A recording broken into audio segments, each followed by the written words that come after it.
Hey everybody, welcome back to the channel. Thank you for tuning in. This week I want to discuss the R35 GTR and the different paths you can take when you start modifying it.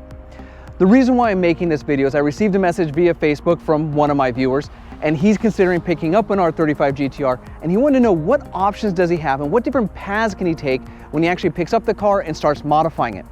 So I broke it down into different paths and different options that you have. Now, while doing this, it actually occurred to me that the R35 GTR modification paths are very similar to some of the other cars I've had.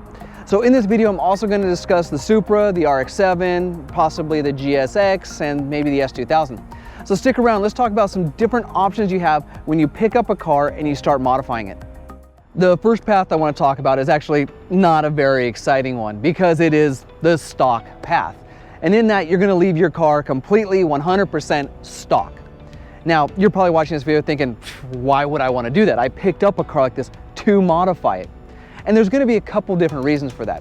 One, if we look at something like the R35 GTR, it's pretty darn fast stock. I mean, when you think about it, 550 horsepower, 0 to 60 in 2.9 seconds, that's pretty darn fast. And for some people, that's all they're really going to need.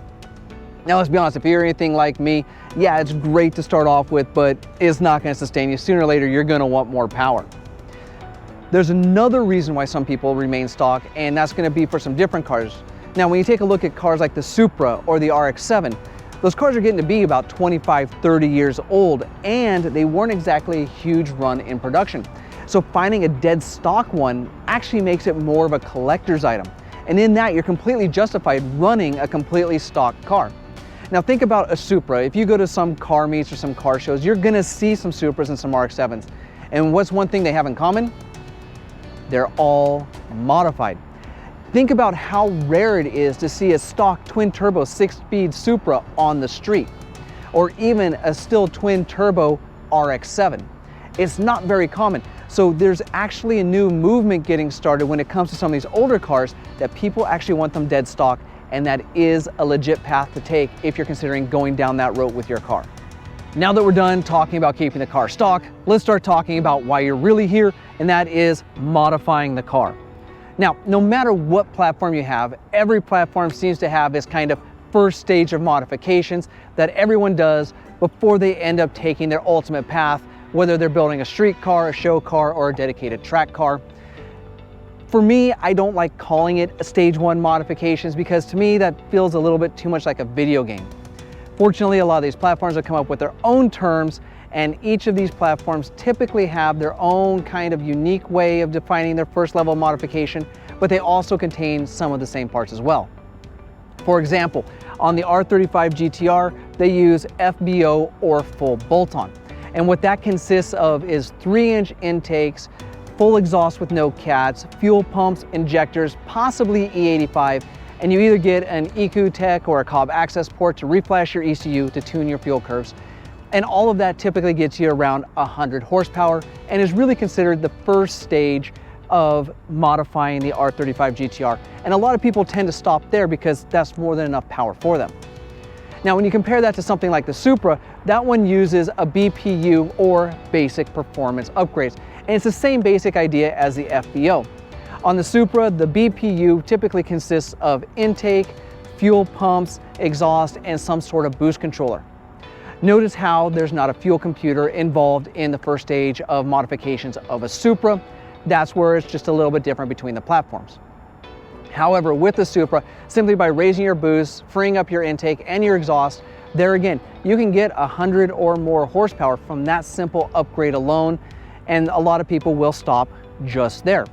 So no matter what platform you have, there are going to be some basic bolt-on parts which you can put into your car, and we'll classify it as a first stage of modification. And like I said, that tends to be the stepping stone of which most people then will branch off into these different tracks, or perfectly fine stepping right there. All right, everyone, sorry for the abrupt change of location here, but the camera kept overheating and shutting down on me in this California heat, and it's starting to get a little bit noisy, so I thought I'd go ahead and finish up this video as a drive and talk. Now that you've kind of made it through what would be the first level of modifications, this is where you need to decide what your overall goal or the path you want to take with your car. And there's a couple different options here. You can choose to build a street car, which is where you're trying to maintain the drivability of the car while getting as much power out of it as you can. Or you maybe want to build a show car, in which case then you want to focus on looks and presentation. And finally, you might want to consider just building a full-out dedicated track car, in which case you're going to go nuts and the car will no longer be street legal. So at this point, you're going to want to decide which route you want to take, and I'm going to take you through what each of those routes may entail. The first route I want to talk about when it comes to modifying your car is the one that I've literally done for every car I've ever owned, and that is the street car build. For the street car build, what you're trying to do is balance the most performance, speed, and fun you can get out of the car while keeping its drivability. So in this, what you might consider is you're like, well, you want coilovers so you can lower the car and stiffen up the suspension so you're better around corners if you're doing canyon runs or autocross events. However, you do not want to get a coilover system with spring rates that are so high that the car is just uncomfortable to drive for a long time and nobody wants to ride with you. The other thing you're going to think about is maybe the bushings. You may want to upgrade from the stock rubber bushings to polyurethane. Gives you a better feel through the suspension and a better feel for the road. But you're not going to take it as far as, say, prothane bushings, which are just going to be ridiculously stiff. You're also going to do your best to keep a lot of the luxuries. For example, air conditioning. As I just talked about, it was so hot outside that the camera kept overheating, yet I could come into my car, kick on the AC, drive around, and I'm perfectly comfortable and keeps my camera from overheating. You're also going to probably want to keep your power steering. Now, I know some people with their street cars will get rid of those things, but let's be honest. You know, if you're going to drive your car, like I said, daily like I do, or you're going to take it to some events on the weekends or cruises, those are nice things to have. Some of the parts you may want to also consider upgrading is you may put on bigger turbos. Or if your car didn't come with a turbo, you may try to put some sort of forced air induction on there. Maybe you'll go single turbo if it came with twins. It's all up to you. Front mount intercoolers, standalone fuel management systems, upgraded fuel pumps, injectors. That's all part of this build. One of the things that is actually not a part of this build that used to be would be big wings and body kits and like those carbon fiber vented hoods. Although some people still do that, the problem with putting that on a street car is it grabs the attention of the police. You drive by a cop, they see that type of stuff, they're more likely to pull you over, especially if you live in a place in California where they're going to send you to state ref because your car is modified, and there's nothing they hate more than modified cars. And putting those things on your car just screams to the police, I'm modified, and gives them an excuse to pull you over. So if you are building a street car that you want to be able to drive on the regular, that's typically the way you want to go about it. The next route you might consider taking when building a car is just a complete deviation from the first one, and that is the show car route. When you build a show car, you're not really concerned about getting the most power out of the car while maintaining the drivability because, well, most show cars don't drive that much. If you're building a true show car, you're more concerned with how the car looks than the numbers it's putting down on the dyno. You're also not concerned about how it is on the daily drivability because typically most show cars are only driven from the trailer that they use to get to the show to where they're being parked. Now, when you're building a show car, you're going to be more concerned with those things that I said most street cars aren't going to have. Like, you're going to want an expensive body kit, and you're going to want to get a super nice expensive paint job because they're going to get you points. Now, the reason why this is more of a thing for the show cars, if you think about it, if you spend all that money on an expensive paint job and an expensive body kit, you're constantly going to be worried about rock chips if you're driving down the freeway. Or if you have a steep driveway, scratching the paint, or even worse, cracking the body kit. So in that's why the driving philosophy is different. It doesn't matter if it has AC, it doesn't matter if it has power steering, because like I said, it's only maybe driving about 100 feet per area that you go to. Now when you build this, like I said, you're going to want a body kit, you're going to want expensive paint, you might get sponsors, so you're going to have stickers. You're also going to pay attention to under the engine bay. You're going to be buying stuff that looks nice.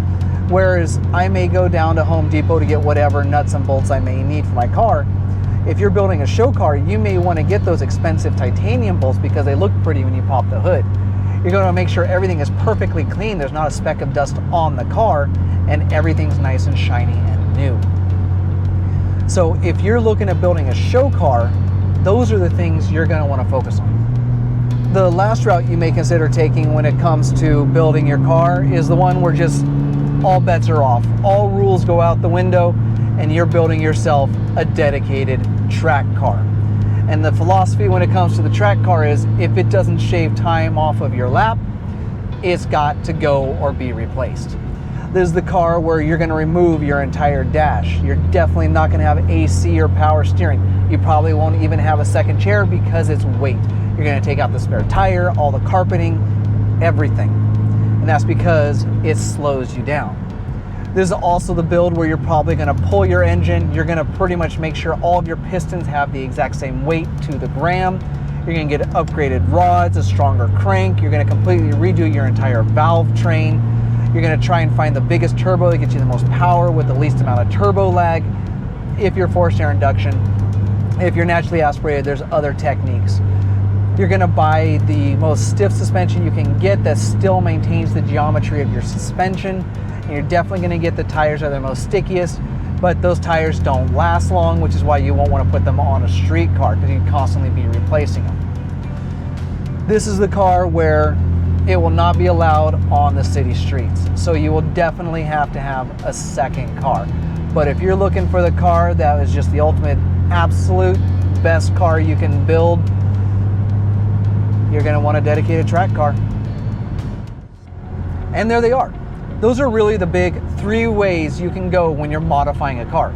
Now, of course, yes, there are other routes you can take that aren't as mainstream.